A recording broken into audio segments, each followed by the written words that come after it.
우리 사람들은 누구나 다 복을 받으며 살기를 원합니다. 그래서 어떻게 하면 복을 받을 수 있을지 많은 고민을 하기도 하고 또 복에 대해서 연구를 하기도 하죠.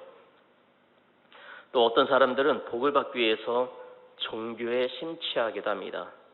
특별히 우리 기독교는 복을 강조하는 종교지요. 이렇게 말씀을 드리면 어떤 사람들은 기복신앙이 아니냐라고 말씀을 하실 수 있겠지만 만일 사실 우리 기독교만큼 복을 강조하고 복 받으며 살라고 강요하는 종교도 없을 것입니다. 그리고 하나님을 믿는 우리 그리스도인들이 복을 받으며 사는 것이 하나님의 뜻이기도 합니다. 오늘 말씀에서도 복에 대해서 가르쳐주고 있죠. 하나님은 이스라엘 백성들이 가나안 땅에 들어가 살면서 어떻게 하면 복을 받을 수 있을지 원인과 결과의 형식으로 구체적으로 가르쳐주고 계십니다. 그렇다면 오늘 본문을 통해 하나님께서 말씀하시는 복은 무엇인지 한번 살펴보도록 하겠습니다. 13절부터 15절은 하나님의 말씀에 순종할 때에 임하게 될 물질의 복에 대해서 말씀하고 있습니다. 먼저 13절을 보면 이렇게 말씀하고 있죠.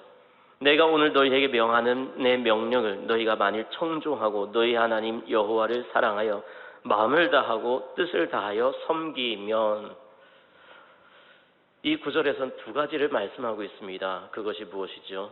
하나는 하나님의 명령을 청종하는 것이고 또 다른 하나는 여호와를 섬기는 것입니다.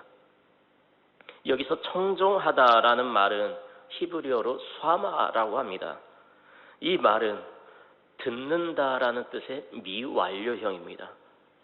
즉 듣는 것으로 끝나지 않는다는 것이죠.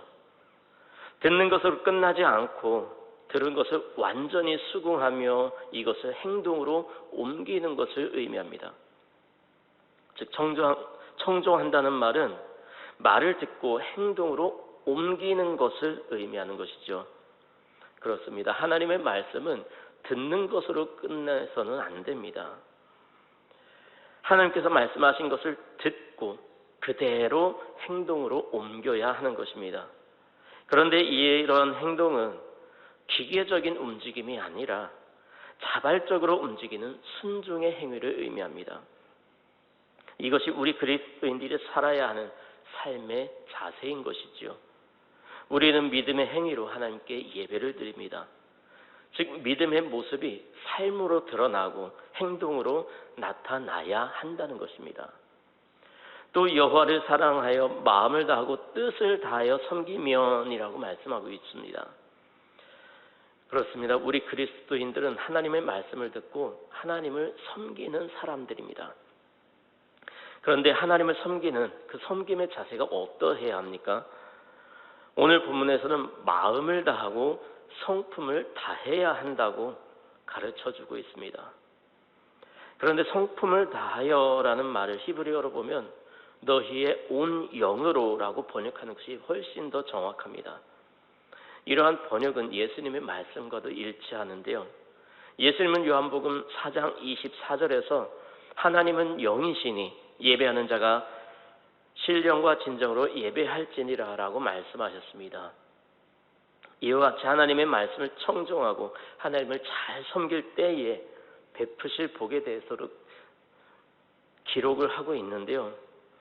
그 복은 이른 비와 늦은 비를 적당한 때에 내리시겠다는 것입니다. 당시 이스라엘은 목축과 농업을 하며 살았습니다. 그렇다면 목축과 농사를 짓기 위해서 꼭 필요한 것이 무엇일까요? 그것은 바로 비입니다. 적당하게 비가 내려야 농사를 지을 수가 있습니다. 물이 없으면 농사를 전혀 지을 수가 없죠. 여러분들도 기억하실지 모르겠지만 약 6, 7년 전에 극심한 가뭄 때문에 논에 모내기를 하지 못해서 7월이 다 돼서야 모내기를 했던 때가 있었습니다. 비가 내리지 않으니 농작물을 심을 수가 없었던 것이죠. 또한 비가 내려야 풀이 나고 풀이 나야 목축을 할 수가 있습니다. 이렇게 비는 우리 생활에 매우 귀중한 요소입니다. 이처럼 농사와 목축으로 베푸시는 복은 물질의 복을 의미합니다. 하나님은 우리가 하나님을 잘 섬길 때에 물질의 복을 내리시겠다고 말씀하고 계신 것입니다. 16절, 17절은 불순종하여 다른 신을 섬길 때에 임할 재앙에 대해서 경고를 하고 있습니다. 17절에 보면 여호와께서 너희에게 진노하사라는 말로 시작을 하고 있죠. 그렇다면 여호와께서 우리 인간들에게 진노하시는 이유가 무엇입니까? 그 이유는 16절에 기록을 하고 있는데요. 그 이유는 바로 마음의 미혹을 받아 하나님이 아닌 다른 신들을 섬기는 것입니다. 우리 인간은 하나님께서 만드신 하나님의 피조물입니다. 더군다나 하나님은 우리 인간들을 만드실 때에 아무런 목적 없이 만드신 것이 아닙니다. 하나님은 특별한 목적을 가지고 우리 인간들을 만들어 주셨습니다. 이사야서 43장 21절에 의하면 하나님께서 인간을 만드신 목적은 하나님을 찬송하는 것입니다. 이 백성은 내가 나를 위하여 지었나니 나를 찬송하게 하려 함이니라. 이것이 하나님께서 우리 인간을 만드신 목적입니다. 우리 인간들은 어떤 물건을 만들 때에 목적대로 사용되지 않으면 쓸모가 없다고 생각해서 폐기해버립니다. 그러나 하나님은 우리 인간의 끊임없는 배신에도 불구하고 우리들을 사랑하셔서 지금까지 우리 인간을 멸망시키지 않으시고 참고 계십니다. 우리가 변화되기를 간절히 원하십니다. 하나님은 신명기 5장 7절에서 나 외에는 다른 신들을 내게 두지 말지니라 라고 말씀을 하셨고, 이사야서 45장 5절에서는 나는 여호와라 나 외에 다른 이가 없나니 나밖에 신이 없느니라 라고 말씀하셨습니다. 우리가 섬길 분은 오직 하나님밖에 없다는 말씀인 것이죠. 이렇게 하나님을 섬기지 아니하면 하나님은 하늘을 닫아 비를 내리지 않으시겠다고 말씀하고 있습니다. 비가 내리지 않으면 앞에서 살펴본 대로 농사를 지을 수가 없고 목축도 할 수가 없습니다. 하나님의 진노가 임하면 우리 인간들은 아무것도 할 수가 없는 것이죠. 여기서 진노한다는 말은 히브리어로 뜨겁다, 불붙다라는 의미입니다. 즉 하나님의 진노는 불로 표현이 되는 것이죠. 실제 하나님은 이스라엘 백성들이 광야 생활을 할 때에 패역한 자들에게 진노의 불로서 심판하신 기록이 있습니다. 이 말씀은 하나님의 진노는 이스라엘 백성들에게 실제적인 경고가 되었다는 의미입니다. 이와 같이 하나님의 진노가 임하게 되면 하나님께서 주신 아름다운 땅에서 속히 멸망하게 될 것입니다. 그런데 이러한 경고의 말씀이 왜 우리에게 복이 될까요? 이와 같은 경고의 말씀은 우리가 바른 길을 갈 수 있도록 하는 견인차의 역할을 해주기 때문입니다. 즉 하나님의 경고의 말씀을 통해서 우리가 하나님의 말씀을 잘 듣고 하나님의 말씀에 순종할 수 있도록 깨우침을 주신다는 것입니다. 하나님의 말씀을 통해 바른 신앙의 삶을 살 수가 있으니 우리에게 복이 되는 것이죠. 또 18절부터 21절은 하나님의 말씀에 순종할 때에 임하게 될 장수의 복에 대해서 기록을 하고 있습니다. 먼저 18절을 보면 너희는 나의 이 말, 즉 하나님의 말씀을 마음과 뜻에 두고 손목에 매어 기호를 삼고 미간에 붙여 표를 삼으라고 말씀하고 있습니다. 그런데 그렇게 해야 할 대상이 바로 너희라는 것입니다. 우리는 흔히 하나님의 말씀을 교육함에 있어서 자녀들만 대상으로 삼으려고 합니다. 그러나 오늘 본문에서는 하나님의 말씀을 교육하는 대상을 자녀들로 한정하지 않습니다. 자녀들에게 말씀을 가르쳐야 할 부모 세대도 하나님의 말씀을 대하는 태도가 남달라야 한다고 가르쳐주고 있습니다. 자녀들에게 하나님의 말씀을 가르치고 싶으십니까? 자녀들을 하나님의 말씀으로 양육하고 싶으십니까? 먼저 하나님의 말씀을 가까이 하시기 바랍니다. 먼저 하나님의 말씀을 배우시기 바랍니다. 먼저 하나님의 말씀에 순종하시기 바랍니다. 내가 먼저 하나님의 말씀을 알아야 자녀들에게 말씀을 가르칠 수가 있습니다. 내가 먼저 하나님의 말씀에 순종해야 자녀들에게 말씀에 순종하는 법을 가르칠 수가 있습니다. 18절에서는 하나님의 말씀을 마음과 뜻에 두라 이렇게 말씀하고 있습니다. 여기서 마음은 히브리어로 레바브라고 하는데요. 이 말은 사람의 의지와 생각과 감정이 모두 자리 잡고 있는 인격을 의미하는 단어입니다.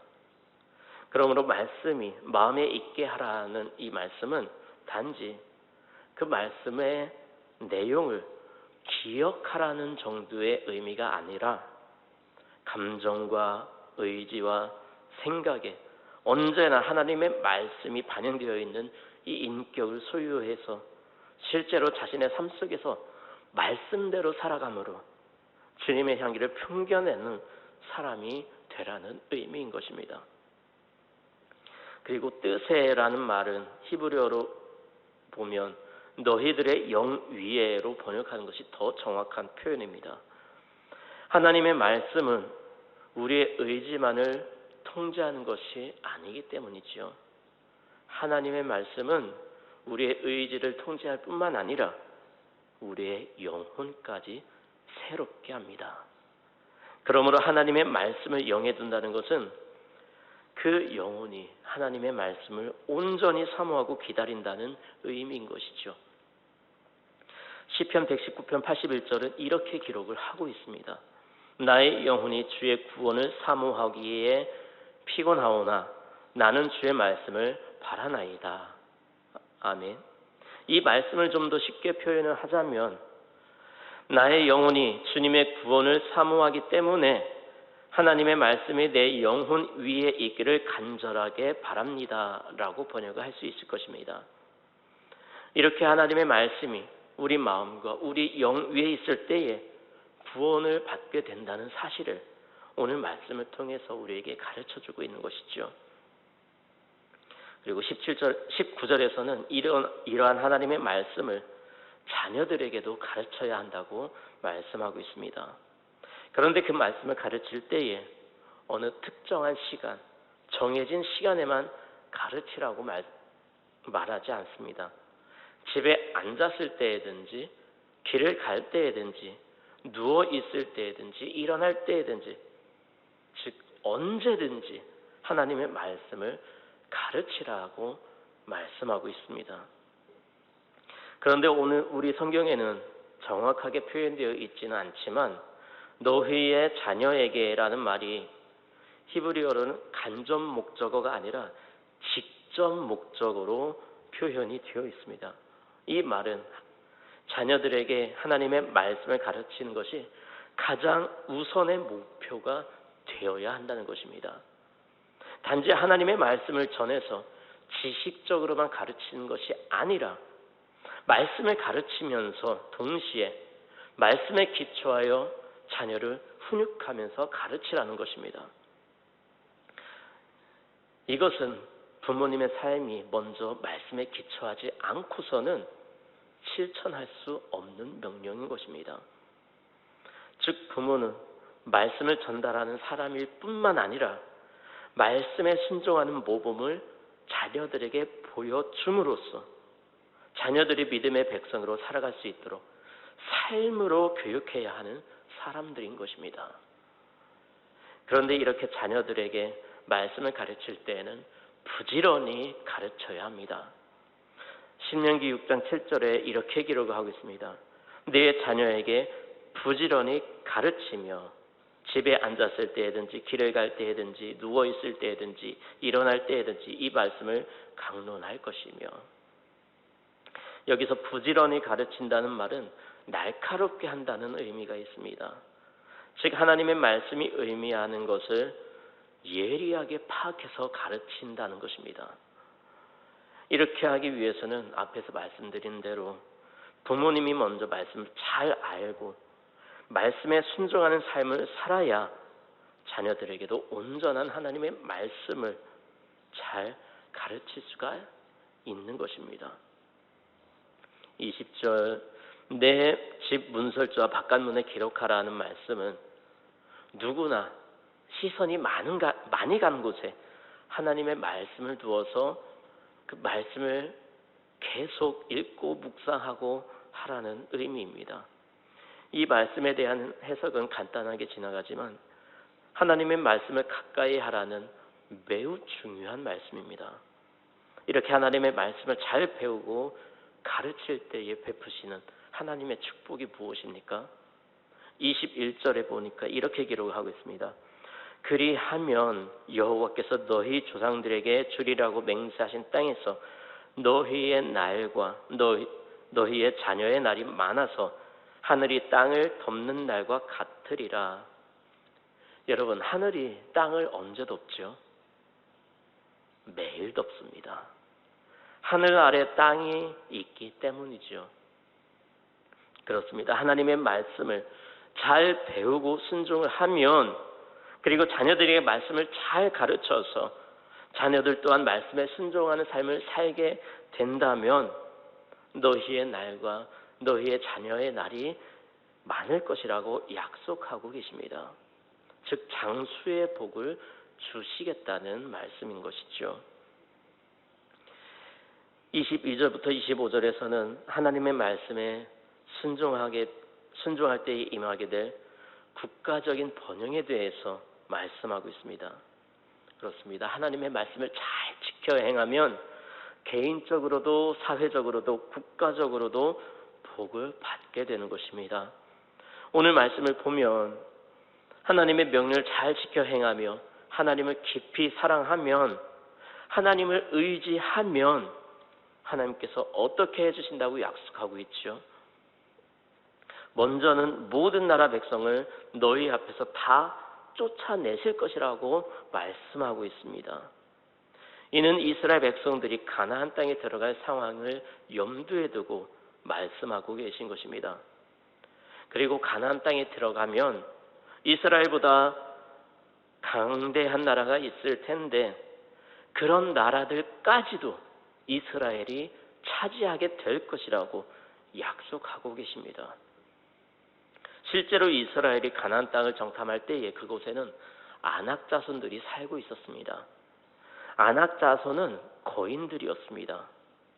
아낙 자손 중에 우리가 잘 아는 유명한 사람이 있죠. 바로 골리앗입니다. 골리앗만 생각해 봐도 아낙 자손들이 얼마나 강대할지 상상이 됩니다.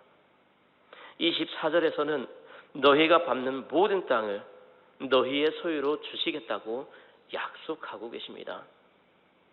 그런데 여기서 하나님은 이스라엘 백성들이 거주하게 될 땅의 경계를 정해 주십니다.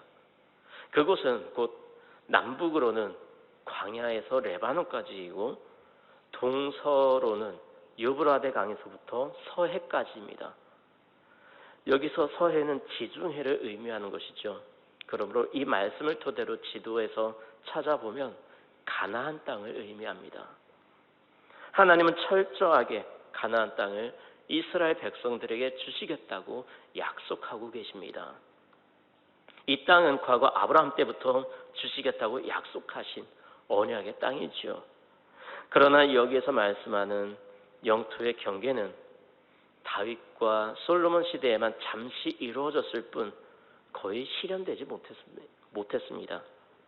그 이유는 하나님께서 약속을 지키시지 않으셔서가 아니라 이스라엘이 하나님의 이 놀라운 약속에도 불구하고 그것을 성취하기 위한 조건들을 이행하지 않았기 때문입니다. 다시 말해서 하나님의 말씀을 마음과 뜻에 두고 또 그것을 손목에 메어 기호를 삼고 미간에 붙여 표를 삼으며 또 그것을 자녀들에게 가르치며 집에 앉아 있을 때든지 길을 갈 때든지 누워 있을 때든지 일어날 때든지 말씀을 강론하고 집 문설주와 바깥문에 기록해서 그 모든 명령을 잘 지켜 행해야 했음에도 불구하고 그렇게 하지 못했기 때문입니다. 말씀을 정리합니다. 하나님은 오늘 본문에서 이스라엘 백성들에게 축복을 약속하시는데 그 축복의 내용은 바로 땅입니다. 이른 비와 늦은 비는 땅에 내려 온갖 과실과 채소와 열매를 내고 목축을 할 수 있는 터전이 됩니다. 물질의 축복은 땅으로 받게 되는 것입니다. 또한 우리 사람들은 땅에서 살아갑니다. 우리가 장수의 축복을 누리게 된다면 이 땅에서 사는 날이 더 길어지게 되는 것이죠. 그리고 한 나라가 강성하게 서려면 땅이 필요합니다. 오늘 본문을 통해서 주시는 땅의 약속은 가나안 땅입니다. 이는 앞에서도 말씀드린 것처럼 아브라함 때부터 주시겠다고 약속하신 언약의 땅입니다. 그런데 이 가나안 땅은 그냥 우리가 살아가는 발로 밟는 땅만을 의미하는 것이 아닙니다. 이 땅은 삶의 영역입니다.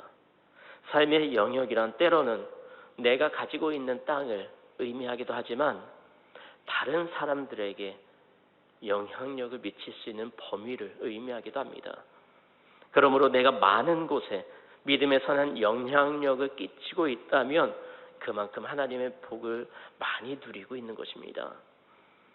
모세나 다윗 혹은 사도 바울과 같은 사람들은 오늘날까지도 많은 사람들에게 믿음의 선한 영향력을 끼칠 뿐만 아니라 하나님을 믿지 않는 많은 사람들에게 영향력을 끼치고 있습니다. 또한 가나안은 성경에서는 최종적으로 하나님 나라 천국을 의미합니다. 그렇습니다. 우리 그리스도인들이 신앙의 삶을 살아가는 최종적인 목표는 바로 하나님 나라입니다. 이 하나님 나라에 들어갈 수 있는 방법은 하나님 말씀에 잘 순종해서 하나님을 잘 섬기는 것입니다. 오늘 말씀에서는 계속해서 이러한 사실을 강조하고 있지요. 여러분의 자녀들이 이와 같이 하나님의 복을 누리며 살기를 원하십니까? 하나님의 말씀에 순종하는 삶을 사시기 바랍니다. 여러분의 자녀들에게 말씀을 잘 가르치며 말씀에 순종하는 삶을 살도록 지도하시기 바랍니다. 이스라엘은 역사 속에서 수도 없이 하나님의 복도 누리고 징계도 받았습니다. 그런데 그 복과 징계를 받게 된 이유는 바로 하나님의 말씀대로 하나님을 잘 섬기느냐 섬기지 못하느냐, 이것이 바로 이유가 되었습니다. 여러분, 어떤 삶을 살기를 원하십니까? 하나님의 복을 누리기 원한다면 먼저 하나님의 말씀을 청종하고 하나님을 잘 섬기시기 바랍니다. 또한 여러분의 자녀들에게도 하나님의 말씀을 잘 가르치고 말씀으로 양육하시기 바랍니다. 이처럼 하나님을 잘 섬김으로 날마다 하나님의 축복을 누리며 살아가는 저와 여러분의 삶이 되시기 바랍니다.